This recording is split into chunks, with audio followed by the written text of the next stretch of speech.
Now I'm pleased to present the mPower Award. The mPower Award celebrates the life and work of a teen or young adult who has spoken out about mental health issues to educate his or her peers and fight stigma. Nominees are between the ages of 13 to 23, have personal experience in dealing with a mental health condition which has affected them, a friend, or a family member, and have addressed mental health issues in their own communities. This year, Mental Health America's 2023 mPower Award goes to Aliza Lopez.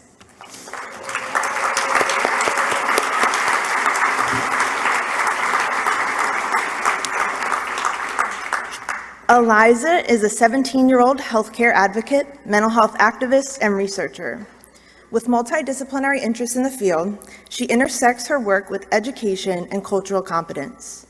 Aliza currently directs the 501c3 organization Medicine Encompassed, fostering a space that combines STEAM and health literacy to create experiential learning platforms.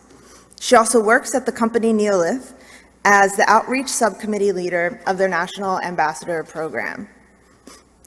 Aliza has collaborated with Hope Lab in California to launch a research study analyzing how sociocultural factors impact minority groups' accessibility to mental health services. She pairs her hands-on work with her authorship and research publications, including one with Dartmouth College Laboratory about the use of SSRI antidepressants.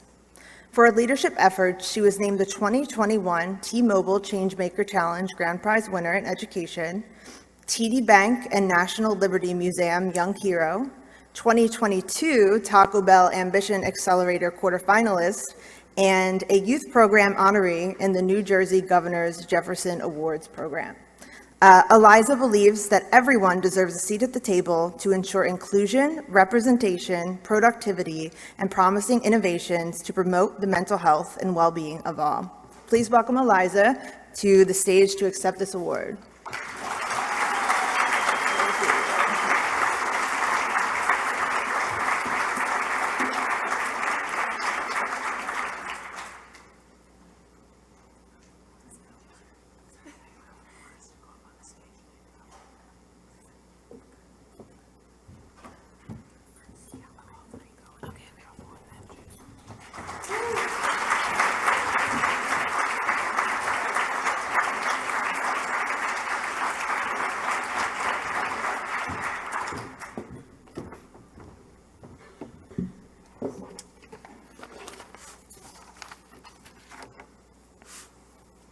It's truly a pleasure to be honored as a 2023 recipient of Mental Health America's mPower Award. But if I said that this award belonged to only me, I would be understating the collective efforts of our generation in mental health advocacy. This is actually a product of young folks' work. It's a reflection of our determination, our inherent drive, and our eye for today's issues that we choose to speak up about rather than continue to overlook. We have one of the youngest generations today catalyzing movements and solutions to a matter that significantly affects us, mental health. Our go-getter mindset allows us to defy the barriers that people often associate with our age. However, I say that age should not be the standard that defines the magnitude of our impact and the long-term effects of our advocacy. That is, as a member of Generation Z, we are dynamic, outspoken, and receptive. Our current abilities and future potential should never be underestimated. It's commonly thought that we're inexperienced, but how can that truly be stated if we each share a variety of perspectives and insights that barely match that of our neighbor? There are no two individuals with identical lived experiences and viewpoints. We are each a distinct mosaic of our backgrounds, ideas, and cultures, which all influence us greatly. So within mental health, I see this as such a valuable aspect. An advocate can never be inexperienced. Lived experience is already experience. And we should definitely embrace this. It is an ultimate tool for change, as it supports diversity and representation when creating inclusive resources and allowing others' narratives to be heard. Gen Z's superpower is that we're never complacent. And when we see a space for reform, we often take that initiative ourselves. For example, I started Medicine Encompassed a little over 3 years ago, and now we've developed to become a global organization and platform for young folks to engage in peer-to-peer health education. With exposure to many cultures and groups, we teach them that in fields like mental health care, they learn just as much as the wealth that they also provide to others in need. Our students don't just enlighten others through our initiatives and projects. They themselves also benefit from our organization's take on experiential learning and cross-cultural collaboration. Another saying that I hold so close to my heart, and one that I apply to my work in mental health, is that empathy is the highest form of knowledge. A precise, clinical approach to the mental health epidemic is only one aspect of this field. We need to look at the full picture and stop overlooking those that are already underrepresented.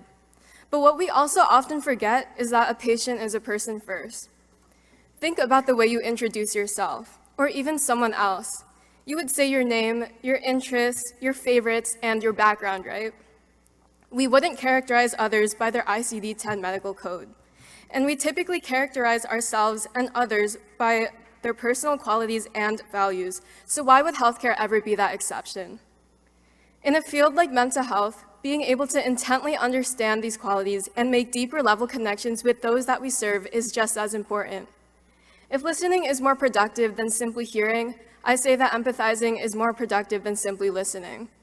I stand by the fact that we need stakeholders, providers, and thought leaders with these diverse lived experiences and cultures for a rapidly diversifying global population. There is no one-size-fits-all approach to this matter, which is why I choose to look at the many factors that affect mental health in young people today. Our progress can be pushed even further if we listen and properly serve the world's numerous communities, diverse in so many ways, linguistically, socioeconomically, racially, ethnically, among much others. We must always consider the conditions and environments that humankind is nurtured in. Like I said earlier, empathy is indeed the highest form of knowledge. So let's continue to give young people a seat at the table. Regardless of your age, you're already an asset to the conversation because your lived experiences always matter. Everyone deserves autonomy and respect as they access appropriate resources and services and make independent choices. And before I close, I wanted to send my deepest appreciation for those that have supported my journey. My family, my friends, my directors, coworkers, mentors, organization members, those at NEOLF, Hope Lab, and Y Labs, and other individuals that have been such an invaluable support system. Your guidance and genuine care will never be forgotten, and your wisdom will always resonate with me. All in all, we can agree that in mental health, the butterfly effect is real. One story can spark the vulnerable, transparent, and long-awaited discussion in mental health that young people need. Your mind matters. Thank you.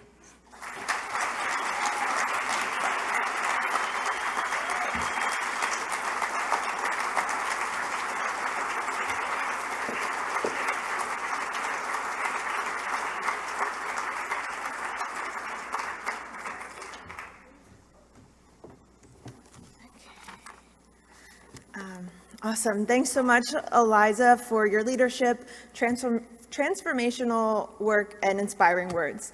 And thank you to everyone for joining us for our panel, a wonderful way to kick off today. We'll be back here for our Media Awards lunch, which starts at 11:30, with programming beginning at 12:10. So enjoy your breakouts, and we will see you all soon. Thanks.